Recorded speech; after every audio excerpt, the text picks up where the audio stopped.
You've heard this carol your whole life. It's that gentle, beautiful song about a flower in the snow. But what if it's not about a flower at all? What if it's actually a kind of coded message connecting a single moment in a manger to a prophecy made thousands of years before? Ah, these words, they just feel like a warm blanket on a cold night, don't they? Lo, how a rose ere blooming. It paints such a peaceful, almost impossible picture, this delicate flower somehow thriving in the dead of winter. It's a melody that just instantly feels like Christmas. Because, well, it's not. That rose, that stem, and even the cold of winter, they're all part of a symbolic language, a language pointing to an ancient promise finally being fulfilled. To really get it, we have to look much, much deeper. So, our journey here doesn't start in 16th century Germany, which is where the hymn was written. No, we need to travel way back, more than 2 millennia before that, to the deserts of the ancient Near East, and to the words of a prophet named Isaiah. What's just staggering when you look at this is the timeline. The prophecy on the far left, that's from around 700 BC, but the hymn itself doesn't even show up in print until 1599. We're talking about an idea that spanned over 2,000 years, passed down through generations before it was ever set to this beautiful music. It's like a bridge across all of human history. And right here, this is basically the Rosetta Stone for this carol. On the left, you've got Isaiah's prophecy of a shoot coming from the stump of Jesse. And on the right, the carol's lyric of Jesse's lineage coming, as men of old have sung. I mean, the hymn writer is essentially shouting the connection at us. They're telling us, hey, this isn't just my poetry, this is the fulfillment of that ancient promise made to the royal line of King David. Okay, so now that we have the key, the rose is the Messiah from Jesse's line, the rest of the song's poetry just unlocks. Almost every single image is intentional and it's carrying some deep theological weight. So let's decode a few of them. So when the carol talks about the cold of winter, it's not just about the weather. Of course not. It's a metaphor for a world that feels spiritually barren, dark.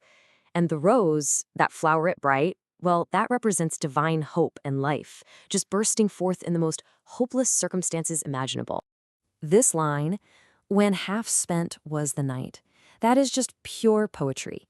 It speaks to this core Christian idea that this whole event wasn't random at all. It was a deliberate, perfectly timed arrival in what the Bible calls the fullness of time, the absolute, exact right moment in history. And just in case we missed it, the hymn writer leaves absolutely no room for doubt. They literally name-drop the prophet, saying, Isaiah 'twas foretold it, the rose I have in mind. This isn't just a song, it's a lesson. It's designed to teach the person singing it that the Christmas story doesn't just start in Bethlehem, but centuries and centuries earlier, in the scrolls of the prophets. And right here, this is where the carol bridges that huge gap from prophecy to an actual person.